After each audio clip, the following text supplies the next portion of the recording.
Good evening, welcome to another video from SQL Repository.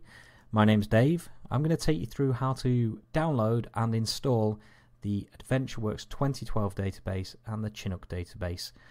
Both of these are going to be used by us going forwards. It'd be good if you can download them and then you can work along with us. And alright, let's get stuck in. So first off, if you want to go to Google, you can type in the AdventureWorks 2012 download. And the top link should bring you to here. If it's not, don't worry. In fact, I'll stick the link into the bottom of the video in the notes there, and you can just click on that link.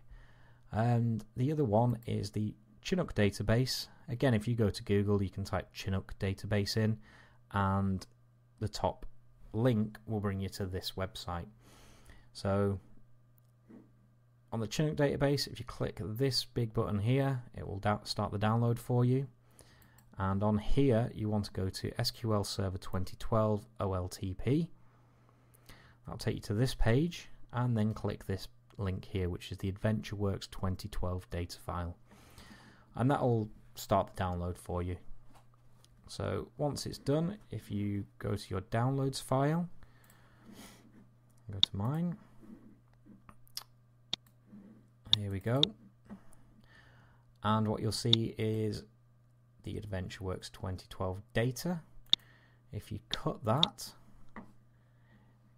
and then go to your C drive, now in mine it's in program files, Microsoft SQL Server, and then depending on what you choose to install when you installed your SQL Server instance, you could have a series of files here. So you want the one that says MS SQL, your edition, and then the instance name, and then MSQL again, and then data, and then just paste that into there. There we go. Now if we close that down,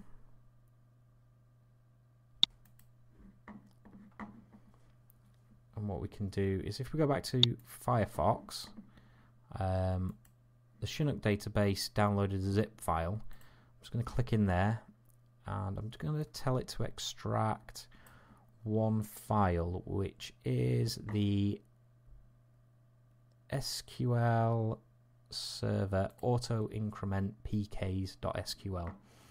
So just tell that to extract, and I'm going to tell that to go down to my desktop.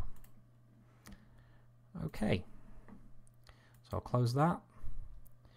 We don't need Firefox anymore. So the first thing we can do is we can double click the Chinook SQL, and we can hit F5. What that's going to do is install our database. So whilst that's going, what we can do, if you can see, the database has already been created, but it's going to be populated. The non-qualified transactions being rolled back, estimated. Switch to master. Okay. That's probably because I've already installed this once. That was just me working through the process for this video. So you shouldn't get this message unless you've installed it previously. So the query executed successfully. We can now close that. And what we can do is we can go to the database itself, and we can click tables. There we go. So it's all in place. So let's select the top 100 rows, and we can see we've got data. So looks like someone's into their rock here. That's all right. So let's close that. That's fully installed. And with this one, we can do one of two things to to install the AdventureWorks database. We can either go right-click on databases and then attach.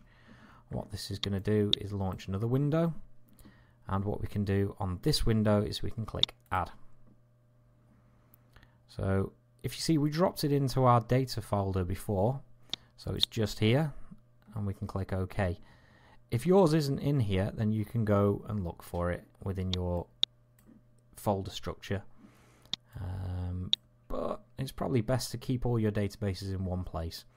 So for now, let's click OK. And what it's going to say down here is log not found, because we didn't download a log file, but that's not a problem. If we click on remove, well, click on this log row here and click remove, and then if we click OK, it will create a brand new log file for it. As you can see, the AdventureWorks 2012 database then appeared within the list, and here are all the tables. As you can see, this is much bigger than the Chinook database, and there's a lot more going on in here. There's things like XML, which we'll probably touch on in the future.